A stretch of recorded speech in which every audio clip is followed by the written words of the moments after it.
Miss झाली ना आपल्या परिसरातील ताजी अपडेट? अहो मग आजच C24 तास या आपल्या यूट्यूब चॅनलला लाईक करा, शेअर करा, सबस्क्राईब करा आणि बेल आयकॉनवरती क्लिक करायला अजिबात विसरू नका. राहुरी शहरामधील नामांकित साईराम इलेक्ट्रॉनिक्स अँड बॅटरीज या दालनात तुम्हाला मिळतील सर्व प्रकारच्या इलेक्ट्रॉनिक वस्तू तसेच होम अप्लायन्सेस. साईराम इलेक्ट्रॉनिक्सचं नातं आहे खास. प्रत्येक घरात गुणवत्तेचा विश्वास. उन्हाळ्यामध्ये थंड थंड कूल करण्यासाठी AC, fridge, cooler, deep fridge यांची भव्य अशी रेंज. साईराम इलेक्ट्रॉनिक्स खरेदी विक्री संघ, नगर मनमाड रोड, राहुरी. तेव्हा आजच साईराम इलेक्ट्रॉनिक्स या दालनाला भेट द्या आणि आनंदाची सुरुवात करा. Sairam hospital test tube baby centre. नमस्ते, मी डॉक्टर सोनाली माने, साईराम हॉस्पिटल राहुरी, वंध्यत्व तज्ज्ञ व एम्ब्रॉलॉजिस्ट तज्ज्ञ. आपल्या इथे IVF बद्दल अत्याधुनिक उपचार पद्धती उपलब्ध आहे. तर त्यामध्ये IVF, ICSI, embryo donation, egg freezing, sperm freezing तसेच सरोगसी माताबद्दल सल्ला पण आपल्या इथे दिला जातो. आपल्या इथे हमखास गुण येण्यासाठी प्रयत्न केले जातात. साईराम हॉस्पिटल, लॅप्रोस्कोपिक सेंटर आणि test baby centre, court area, Bhagyashree हॉटेलच्या पाठीमागे, राहुरी.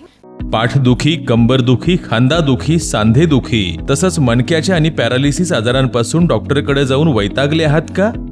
तर आहे ना राहुरीमध्ये आयुर्वेदिक खात्रीशीर उपचार.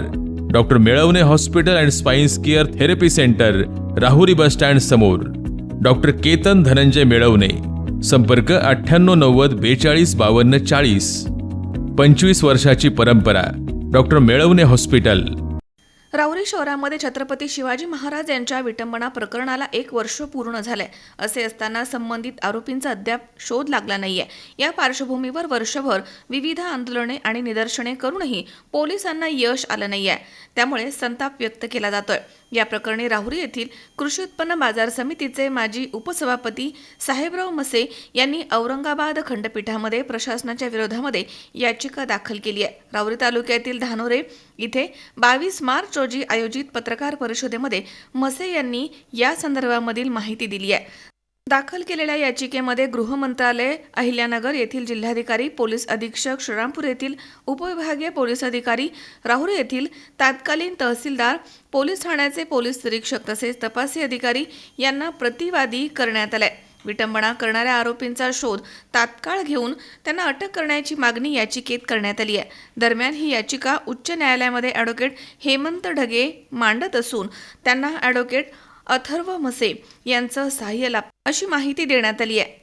तर या पत्रकार परिषदेला धनेश्वर देवस्थान ट्रस्टचे अध्यक्ष जयवंतराव दिघे, सचिव गणेश दिघे यांच्यासह सतीश दिघे, निलेश दिघे, नंदकुमार दिघे, अमोल दिघे, सागर दिघे, सुनील मुसमाडे, शहाजीराव दिघे, राजेंद्र दिघे, जयराम दिघे, सुनील हिवाळे, अर्जुन मसे, आदिनाथ पेरणे आदींसह नागरिक मोठ्या संख्येनं उपस्थित होते.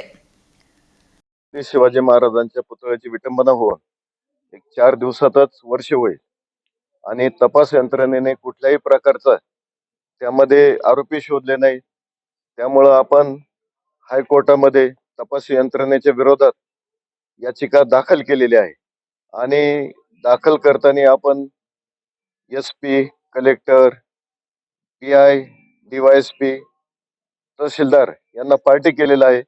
त्याचबरोबर गृह मंत्रालयाला सुद्धा आपण पार्टी केलेला आहे.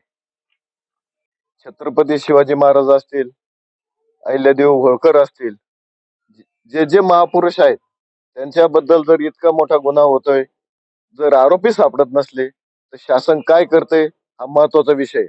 शासनाला सगळ्या ठिकाणी लक्ष द्यायला वेळ आहे, परंतु महापुरुषाची विटंबना झाली, वर्ष व्हायला आलं आणि त्यांची त्या विषयाकडे डोळे झाक केलेले आहे. त्यांना माझा असा अंदाज आहे की त्यांना आरोपी निश्चित माहिती आहेत, परंतु त्या आरोपींचं ते पाठराखण करतात. प्रशासनासाठी हा आरोपी अज्ञात आहे जसं तुम्ही म्हणले, पण अख्ख्या तालुक्याला माहिती आहे याच्या मागे कोण आहे. मला प्रशासनाला हे सांगायचं आहे की तुम्ही तर यात काही केलेलंच नाहीये. तर ह्या संदर्भात आम्ही तुम्हाला दाखवू इच्छितो.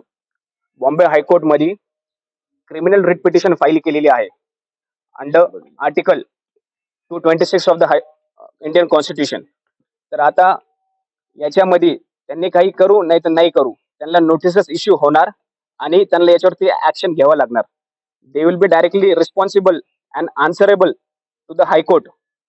आता यात त्यांनी किती काही बळ काढायचा प्रयत्न केला तर काही अर्थ राहणार नाहीये. तुम्ही त्यातली नावं समोर आणा, नाही तर नका आणू. हायकोर्ट त्यामध्ये ते नावं समोर आणणार आहे. आणि आम्ही आज या धानोरी गावामध्ये प्रेस कॉन्फरन्स घ्यायचं कारण असं की आम्हाला ज्यावेळेस आम्ही बघितलं की शिवाजी महाराजांचं मूर्ती स्थापन करायचं, एक तीर्थस्थळ स्थापन करायचा असा निर्णय झाला आणि त्या प्रशासनाने इतके मध्ये वाटे फोडायचं काम केलं, इतका त्रास द्यायचं काम केला की म्हणजे शिवाजी महाराजांचं जर आम्ही तीर्थस्थळ बांधत आहे तर तुम्हाला काय अडचण आहे. तेच प्रशासन आता शिवाजी महाराजांच्या ज्यांनी काळ फासला आहे त्यांना पाठीशी घालत आहे. तुम्ही हे काय करत आहे, कशासाठी करत आहात. मला एवढंच म्हणायचंय, तुम्ही आता आमच्या संयमाचा अंत बघू नका आणि लवकरात लवकर यात जे काय तुम्ही करू शकाल ते करा. नाही तर यात तुम्हाला माहिती आहे, तुम्हालाही लोकांना सामोरे जायचं आहे. तुम्ही जर नाही नीट निर्णय घेतला तर आम्ही आमच्या पद्धतीने बघू तुम्हाला कसं उत्तर द्यायचं. ह्या याचिकेचे पिटिशनर आहे साहेबराव पाटीलबा मसे आणि जे रिस्पॉन्डंट असणार आहे त्यात फर्स्ट रिस्पॉन्डंट गृह मंत्रालय असणार आहे, second respondent superintendent of police Ahilyanagar असणार आहे, थर्ड रिस्पॉन्डंट कलेक्टर अहिल्यानगर, तहसीलदार राहुरी आणि PI राहुरी हे त्यातले पार्टीज असणार आहेत. मनोज साळवे, C24 तास, राहुरी. कॉंग्रॅच्युलेशन्स वहिनी, बाळ झाल्याबद्दल. पण मी ऐकलंय डिलिव्हरी फार क्रिटिकल होती. आता ठीक आहे ना सगळं? अगं होता थोडा प्रॉब्लेम, पण स्त्रियांच्या आरोग्याची संपूर्ण काळजी घेणारं मातृसेवा होतं ना साथीला. सगळं सुरळीत झालं. किशोर वयापासून ते रजोनिवृत्तीपर्यंत स्त्रीच्या आरोग्याची संपूर्ण काळजी घेणारं अहमदनगर मधील पहिलं स्त्री रुग्णालय Matruseva women's hospital, obstetric ICU. किशोरवयीन आणि विवाहपूर्व समुपदेशन, गरोदर माता तपासणी आणि प्रसूती, पहिल्या सिझेरियन नंतर नॉर्मल डिलिव्हरीची सोय. मातृसेवा विमेन्स हॉस्पिटल, सक्कर चौक, नवीन टिळक रोड, अहमदनगर. फोन 9850 20 0017.